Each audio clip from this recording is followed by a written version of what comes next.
नमस्कार बंधुरा cook with मौसुमी रान्नाघरे आपनादेर सबाइके स्वागत। आज आमी सम्पूर्ण एक निरामिष रेसिपि निये आपनादेर काछे चले एसेछि। सेटा होच्छे छोलार डाल दिए कुमड़ो आलुर सब्जी। एटा खेते जेमन सुस्वादु हय तेमनि बाड़िर सकलेई एटा पछंद करे खेये नेय। एटा भात रुटी परोटा सबार साथे खेतेई दारुण लागे। चलुन ताहले देरी ना करे झटपट रान्नाटा शुरू करे फेली। देखुन आमी एखाने 1 कापेर मतो छोलार डाल निये 2 घंटा भिजिए रेखे दिएछिलाम। तारपर आमी डालटाके प्रेसार कुकारेर मध्य दिए दुटो सीटी दिए नेब। सीटी दुटोई देब, एर बेशी देब ना। डालटाके आमी 80% मतोई कुक करे नेब। एर थेके बेशी जदि कुक करे फेली ताहले किन्तु डालटा खूब नरम हये जाबे और सब्जिर मध्य एटा भालो लागबे ना खेते। आमी देखुन एर मध्य हाफ ग्लासेर मतो जल दिए दिलाम। जलटा हाफ ग्लासेर मतोई देबेन, एर बेशी देबेन ना, ताहले एटा डालेर मतो हये जाबे। एकटु शुकनो शुकनो भावे थाकबे, सेरकम भावे सेদ্ধ करते हबे। देखुन कुमड़ोगुलो आमी एखाने केटे निয়েছি। এইভাবে ডুমো ডুমো করে কুমড়োগুলো কেটে নিয়ে ভালো করে জল দিয়ে ধুয়ে এটাকে একটু জলটাকে শুকনো করে নিয়েছি যাতে কুমড়োর মধ্যে একটু জল না থাকে। আলুগুলো আমি এইভাবে ডুমো ডুমো করে কেটে নিয়েছি। আমি এখানে দুটো মিডিয়াম সাইজের আলু নিয়েছি। দেখুন ডালটা আমার কুক হয়ে গেছে। আমি 80% এর মতো এইভাবে কুক করে নিয়েছি। জলও কিন্তু খুব বেশি নেই। এরকম ভাবে ডালটা সেদ্ধ করে নিতে হবে। এরপর আমি একটা গ্যাসের চুলায় কড়াই বসিয়ে দিলাম। এবার এই কড়াইয়ের মধ্যে আমি 2-3 চামচের মতো সরষে তেল অ্যাড করে দিলাম। রান্নাটা অবশ্যই বন্ধু আপনারা সরষে তেলই করবেন, তাহলে তরকারিটা খেতে খুবই সুস্বাদু হবে। তেলটা আপনারা চাইলে এর থেকে একটু কম বেশিও করে নিতে পারেন। তেলটা গরম হয়ে যাওয়ার পর আমি এখানে আলু আর কুমড়োগুলো একটু ভেজে নেব। প্রথমে আমি কুমড়োগুলো দিয়ে দিলাম। তারপর তেলের মধ্যে কুমড়োগুলো একটু হালকা করে ভেজে নেব। আপনারা চাইলে এখানে আলু কুমড়োটা একসঙ্গে ভেজে নিতে পারেন। আমি এখানে আলাদা আলাদা করেই ভেজে নিচ্ছি। বন্ধুরা আমার এই ভিডিওটা যদি আপনাদের ভালো লেগে থাকে অবশ্যই কিন্তু একটা লাইক করে দেবেন, শেয়ার করে দেবেন আর অবশ্যই সাবস্ক্রাইব করে দেবেন। এবার এর মধ্যে আমি দিয়ে দিলাম একটু নুন। নুনটা দিয়ে আমি আরেকটু কুমড়োগুলো ভালোভাবে নাড়াচাড়া করে নিলাম তেলের মধ্যে। আর দিয়ে দেবো একটুখানি হলুদ। হলুদটা দিয়ে দিলাম। তারপর এটাকেও আবার কুমড়োর সাথে একটু ভালোভাবে নাড়াচাড়া করে নেব।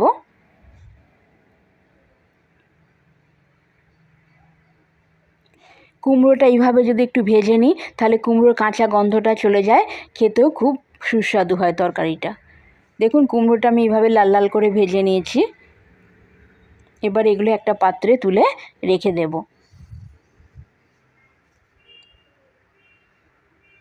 তারপর ওই তেলের মধ্যেই আমি আলুগুলো ভেজে নেব। আপনারা চাইলে এতে একটু তেলও দিতে পারেন। আমি এই তেলেই আলুগুলো ভেজে নেব।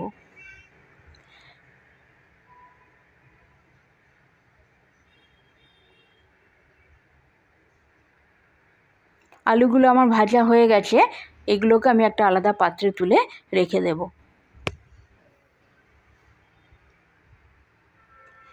বন্ধুরা এই রেসিপিটা কিন্তু অবশ্যই বানিয়ে একবার খাবেন, দেখবেন খুবই ভালো লাগবে খেতে। আবার একটু সরষের তেল আমি এর মধ্যে দিয়ে দিলাম। তেলটা গরম হয়ে গেলে আমি এর মধ্যে ফোড়ন হিসাবে দেবো একটু 5 ফোড়ন,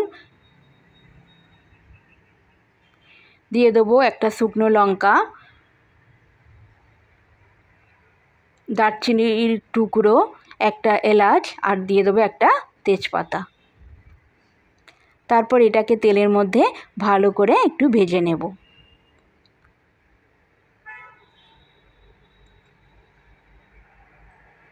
দেখুন ফোড়নটা আমার ভাজা হয়ে গেছে। এবার আমি এর মধ্যে দিয়ে দেব 2-3 চামচের মতো টমেটোর পেস্ট। আপনারা চাইলে এর মধ্যে টমেটো কুচিও দিতে পারেন। আমি টমেটোটা পেস্ট করেই দিচ্ছি। তারপর টমেটোটা যাতে ভালোভাবে পেস্টটা কুক হয়ে যায় সেই জন্য আমি এর মধ্যে একটু নুন অ্যাড করে দিলাম।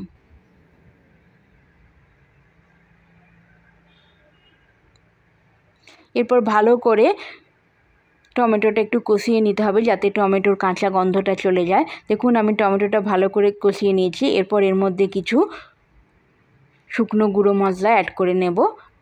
এখানে দিয়ে দিলাম 1 চামচ ধনে গুঁড়ো, 1 চামচ জিরে গুঁড়ো, দিয়ে দিলাম একটু নুন। নুনটা বেশি দেব না কারণ টমেটো পেস্টটা দেওয়ার সময় একটু নুন দিয়েছিলাম। দিয়ে দিলাম একটু হলুদ গুঁড়ো। তারপর এগুলো ভালো করে তেলের মধ্যে ভেজে নেব। এটা ভালো করে কষিয়ে নিতে হবে যাতে মশলার কাঁচা গন্ধটা চলে যায়। দেখবেন একটু তেল ছাড়া ছাড়া মতো হয়ে গেছে, তখন বুঝবেন এটা ভাজা হয়ে গেছে। আমি এর মধ্যে একটুখানি জল অ্যাড করে দিলাম যাতে মশলাগুলো তলায় লেগে না যায়। জলটা অবশ্যই গরম জল দেবেন, ঠান্ডা জল দেবেন না। আমি একটু গরম জল এখানে অ্যাড করেছি।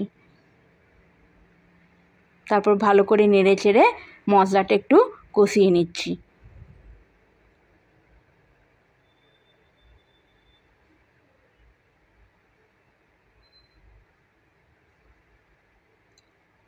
এক মিনিটের মতো এটা একটু ভালো করে নেড়ে চেড়ে মশলাটা কষিয়ে নিতে হবে।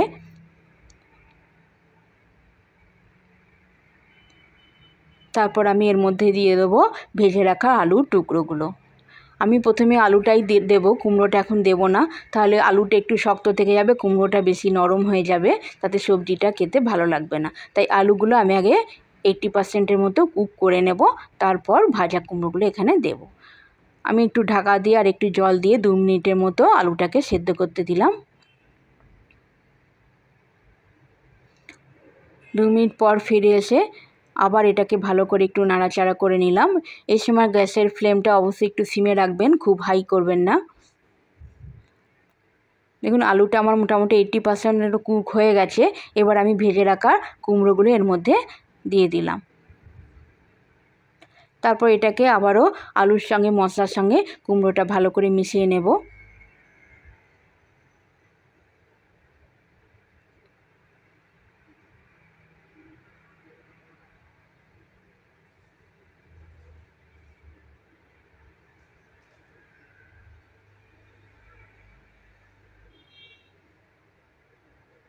তারপর আবার এটাকে একটু গরম জল অ্যাড করে আবার একটু ঢাকনা দিয়ে সিমে রান্না করব।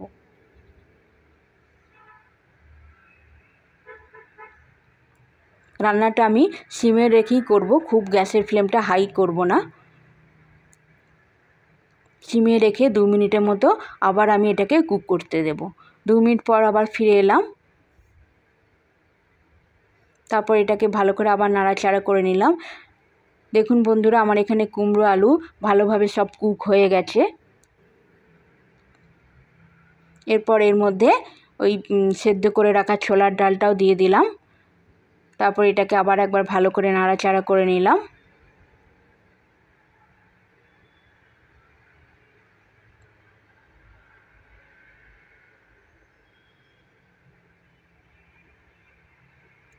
আলু কুমড়োটা আমার সেদ্ধ হয়ে গেছে, শুধু ছোলার ডালটা একটুখানি শক্ত শক্ত আছে বলে আমি এটাকে আবারও একটু ঢাকা দিয়ে 2 মিনিটের মতো রান্না করব।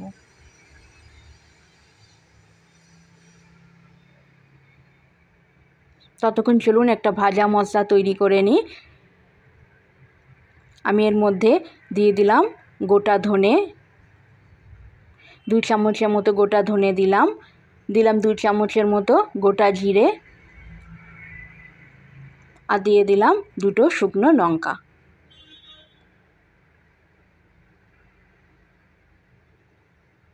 তারপর গ্যাসের ফ্লেমটা সিমে করে আমি এটাকে 2 মিনিটের মতো ভালো করে নাড়াচাড়া করে মশলাটা ভেজে নিলাম। গ্যাসের ফ্লেমটা বন্ধুরা হাই করবেন না, তাহলে মশলাটা খুব তাড়াতাড়ি পুড়ে যাবে। সিমে রেখে এটা ভেজে নিতে হবে। দেখবেন ভাজতে ভাজতে একটা খুব সুন্দর একটা গন্ধ বেরোচ্ছে, তখন বুঝবেন এটা ভাজা হয়ে গেছে। দেখুন এইভাবে আমি এটাকে ভেজে নিলাম। তারপর এটাকে একটু ঠান্ডা করে আমি মিক্সিতে গ্রাইন্ড করে নিলাম। একটু দরদরা করে গ্রাইন্ড করলাম, খুব বেশি মিহি করে করব না, একটু দরদরা করে এটা গ্রাইন্ড করতে হবে। আবার আমি 2 মিনিট পর ফিরে এলাম। দেখুন এখানে আমার সবজিগুলো, ছোলার ডালটা সব ভালোভাবে সুসেদ্ধ হয়ে গেছে। তারপর এটাকে ভালোভাবে একবার নাড়াচাড়া করে নিলাম।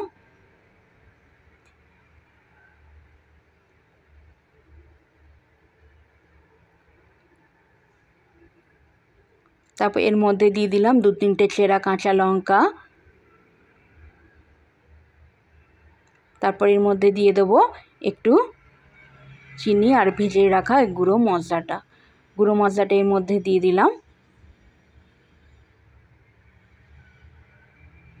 একটু চিনিও দিয়ে দিলাম। নিরামিষ তরকারিতে বন্ধুরা একটু চিনি দিলে খেতে খুব ভালো লাগে, তাই একটু চিনি দিয়ে দিলাম। আর ভাজা মশলাটা বন্ধুরা অবশ্যই এখানে দেবেন, তাহলে তরকারিটা খুবই সুন্দর একটা গন্ধ ছাড়বে আর খেতে খুব সুন্দর লাগবে খেতে। ভাজা মশলাটা, চিনিটা দেওয়ার পর আবার আমি এটাকে ভালোভাবে সবজির সঙ্গে মিশিয়ে নাড়াচাড়া করে নিলাম।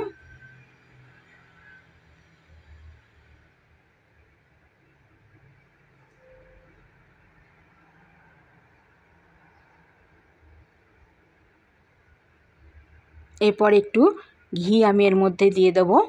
দেখুন 1 চামচের মতো ঘি আমি এর মধ্যে দিয়ে দিলাম। এই সবজিতে ঘিটা অবশ্যই একটু দেবেন।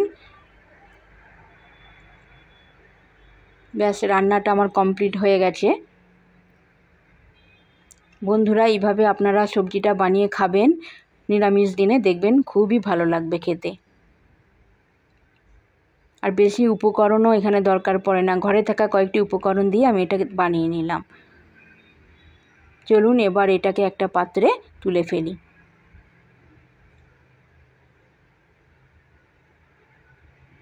একটা পাত্রে তরকারিটা তুলে নিচ্ছি।